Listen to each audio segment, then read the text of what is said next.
discuții în semnul leului, răsare soarele. Mai întâi, micul benefic, micul noroc, planeta Venus intră în casa a 10-a a destinului pe care și-l fac prin efort, afirmare, muncă și determinare.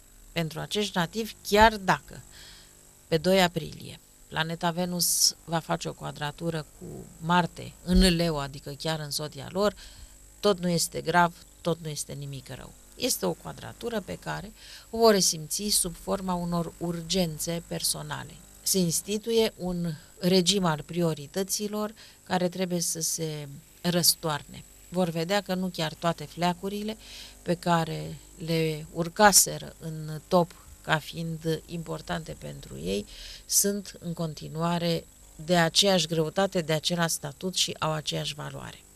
Vor renunța la tot felul de determinări de moment pentru a se ocupa de ceva care apare în viața lor și îi bulversează. Le dă viața peste cap, le schimbă ordinea interioară, ordinea exterioară, le ia somnul, le fură liniștea și le dă o liniște profund creatoare. Avem de-a face cu niște nativi favorizați prin prezența a 2 planete în această casă a 10-a. Mai întâi Venus, care aduce noroc, protecție, șansă, și apoi Mercur, care aduce discuții importante, discuții fundamentale, lămuriri necesare, explicații esențiale, informații care fug după ei, fuge plicul cu informația, fuge știrea, fuge telefonul după ei, glumesc acum, ca să-i cheme la ordine, să li se comunice că au fost avansați, numiți, că li s-a aprobat o anume cerere, că li s-a acordat o anume greutate profesională, că li s-au transferat niște sarcini de serviciu onorabile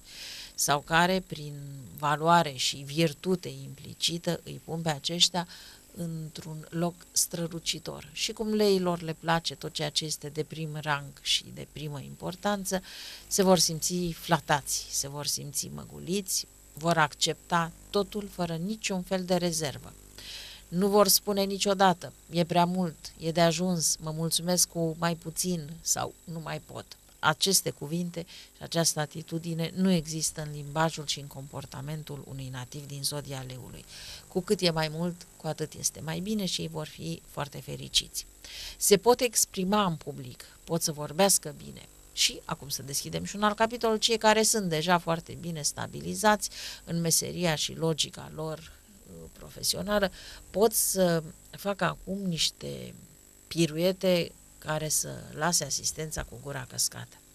Pot să ia niște decizii uluitoare, pot să fie într-o formă fizică, psihică și mentală extraordinară, de o mare autoritate, de o mare demnitate, de o mare corectitudine, de o mare forță, își asumă tot greul unor soluții sau răspunderea implementării unor măsuri sau inițiativa unor decizii pe care alții nu le văd, nu le găsesc sau nu cred în ele.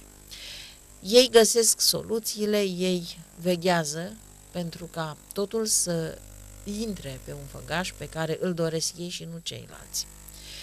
Își impun punctul de vedere cu multă ușurință, risipesc îndoiala celor din preajmă, dacă este vorba de persoane mai tinere. Și pentru că am ajuns și la acest capitol, ar trebui să spunem că acest context astral este favorabil pentru cei tineri și foarte tineri și pentru femei, că pentru aceste 2 segmente se deschid niște uși largi, de un noroc nebănuit. Unele dintre femei pot să primească sarcini care îndeopște erau rezervate bărbaților. Tinerii pot să primească funcții, ranguri și demnități care erau rezervate celor mai în vârstă sau care erau rezervate celor spre sfârșitul carierei, care se apropiau de pensie. Este oarecare discrepanță între vârstă, experiență și răspunderea care li se dă pe mână sau sarcinile, ori banii, ori riscurile. Dar nimic nu-i sperie, cum spuneam adineauri, și ei se simt foarte în formă. Săptămâna le aduce o deosebită capacitate de mlădiere după situație, dar nu și după partener sau dușman. Intuiesc cu foarte multă putere de penetrare adevărul, știu ce să spună, știu când să tacă, știu când să vorbească, știu ce anturaj să-și aleagă, găsesc momentul oportun pentru a străluci.